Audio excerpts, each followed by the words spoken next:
आणि आता पुणे आकाशवाणी संदर्भातली एक बातमी येते। पुणे आकाशवाणीचा वृत्त विभाग बंद करण्याचा निर्णय तडकाफडकी घेण्यात आल्याने त्याविरोधात लोकांमध्ये संतापाची लाट उसळलेली आहे। मनसे देखील याविरोधात आंदोलन छेडणार आहे।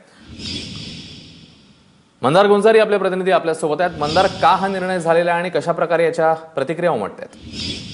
अश्विन, जे कारण समोर येत आहे ते हे आहे की पुणे आकाशवाणी केंद्रामध्ये जे 2 कर्मचारी काम करतात त्या 2 कर्मचाऱ्यांच्या बदल्या केंद्रीय प्रसारण मंत्रालयाने केलेल्या आहेत।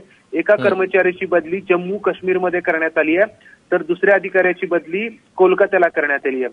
त्यामुळे पुणे आकाशवाणी केंद्रावरून ज्या बातम्या प्रसारित होतात त्या बातम्या बंद करण्याचा निर्णय घेण्यात आलेला आहे।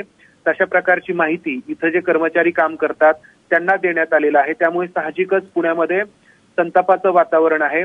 या बातम्यांना एक मोठी परंपरा आहे। अनेक लोकांनी या पुणे आकाशवाणी केंद्रावरती काम केलेलं आहे, वृत्त निवेदक म्हणून काम केलेलं आहे। सुधीर गाडगीळ असतील, उषप्रभा पागे असतील किंवा भालचंद्र जोशी असतील, अशी अनेक नावं आपल्याला घेता येतील आणि एक मोठा आठवणींचा खजिना देखील या आकाशवाणीच्या निमित्ताने पुणेकरांकडे आहे।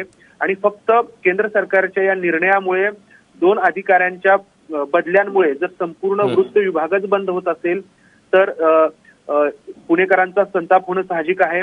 महाराष्ट्र नवनिर्माण सेनेकडून या विरोधात 1 वाजता आंदोलन करण्याचाही इशारा देण्यात आलाय। आंदोलन करण्यात येणार आहे। अश्विन, मंदार, धन्यवाद या सगळ्या माहितीबद्दल।